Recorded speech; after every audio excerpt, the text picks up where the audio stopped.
Comment savoir si tu es sur la bonne voie? Salut Proactive Rêveur, j'espère que tu vas bien.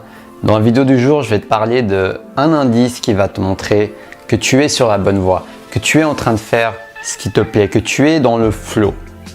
Et oui, je t'ai déjà donné cet indice en disant le mot flow. En tout cas, je vais t'en parler dans cette vidéo et j'espère que ça va pouvoir t'aider à t'aiguiller pour vraiment prendre conscience de ta place et de ce que tu peux faire pour être aligné à qui tu es et à ce qui te fait plaisir dans la vie. Donc si tu me découvres, je m'appelle Taha Moline, coach de vie. Si tu as envie de suivre mes nouvelles vidéos, abonne-toi et sonne la petite cloche pour recevoir mes nouvelles vidéos quasi quotidiennes. Donc allons voir ça ensemble maintenant.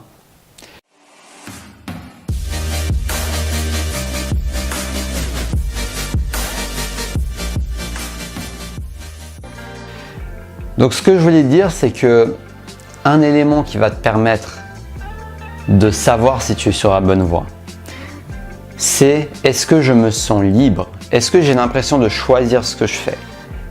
Parce que si tu sens que tu as l'impression d'être obligé de faire quelque chose, il y a plusieurs possibilités. Soit tu n'es pas dans la voie qui t'intéresse, soit tu fais quelque chose qui ne te passionne pas, qui ne te tient pas à cœur et ce n'est pas ce que tu es venu faire en tout cas à ce moment-là.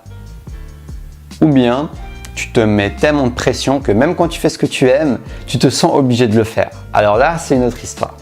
Mais moi, je te parle surtout du premier cas où tu n'es pas dans la bonne voie, où tu n'es vraiment pas dans la bonne voie, où tu sens que si tu es quelqu'un qui ne te met pas particulièrement la pression, après ça demande d'apprendre à se connaître et d'être honnête avec soi-même, je t'accorde, mais si tu penses que tu es quelqu'un qui ne se met pas la pression et que tu sens qu'il ne se passe pas ce truc magique, c'est que tu n'es sûrement pas dans la bonne voie. Si tu sens que tu ne te sens pas que tu choisis ce que tu fais, que tu te donnes cette liberté, que même si tu avais 1 million, 1 milliard dans ton compte en banque, est-ce que tu ferais toujours cette chose? Est-ce que tu ferais toujours du vélo? Est-ce que tu ferais toujours des vidéos? Est-ce que tu ferais toujours du dessin? Est-ce que tu lirais toujours ces livres scientifiques? Est-ce que tu ferais toujours ce que tu es en train de faire si tu avais tout l'argent et tout ce que tu voulais au monde? Et si la réponse est oui, alors oui, là tu es sur la bonne voie. Là tu es dans quelque chose où tu le fais par choix, par liberté, par conviction, par passion et non pas par obligation, non pas par conditionnement social. Ok? Donc c'est vraiment en enlevant tout stimulus et récompenses extérieures que tu pourras prendre conscience de ce qui t'anime vraiment à l'intérieur. C'est en faisant ce travail de filtrage, en te posant ces simples questions par exemple, mais vraiment en répondant spontanément, en étant honnête, si j'avais tout l'argent du monde, si je pouvais faire tout ce que je voulais, qu'est-ce que je ferais de mes journées? Qu'est-ce que j'aurais envie de faire? Qu'est-ce que je n'aurais pas envie d'enlever? Qu'est-ce que j'aurais envie d'ajouter? Et là, tu as ta réponse. Là, tu as la réponse des activités en question qui vont faire en sorte que tu te sentes libre, que tu as le choix, où tu choisiras de travailler. Et dans ce cas-là, ce ne sera plus un travail. Ça sera un véritable plaisir, ça sera une liberté, ça sera un engagement.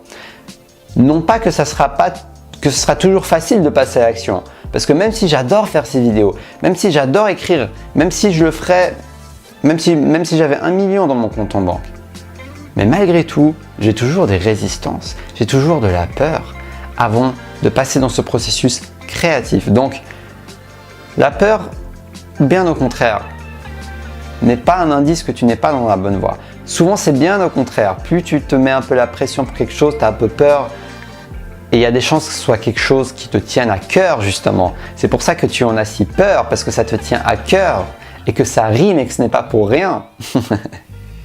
Ok? Donc, n'hésite pas à explorer toutes ces pistes et à te demander est-ce que je me sens maître? Et est-ce que j'ai l'impression que je choisis de faire quelque chose? Ok? Pose-toi cette question quand tu as un doute. Pose-toi cette question quand tu te dis est-ce que je suis sur la bonne voie? Après, ça n'a pas besoin d'être fixe.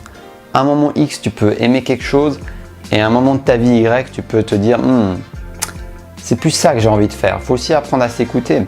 Mais de manière globale, en te posant ces questions, en choisissant, en te disant toujours que rien n'est obligatoire. Tout ce que tu fais dans cette vie, tout ce que tu fais à chaque instant est un choix. C'est un choix. Même respirer est un choix. Même si c'est aussi inconscient que ça en a l'air, c'est un choix. Tu choisis de vivre, tu choisis d'expérimenter, tu choisis de faire ci ou cela. Donc prends conscience de tes choix et prends conscience des choix qui t'animent, cher Proactive Rêveur. Si cette vidéo t'a plu, si cette vidéo t'ouvre tes perspectives, like-la. Chaque like va m'aider à faire connaître mes vidéos, je t'en serai très reconnaissant.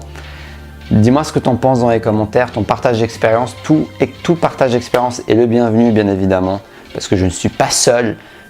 Je partage juste mon expérience à travers ces vidéos et chaque expérience est la bienvenue.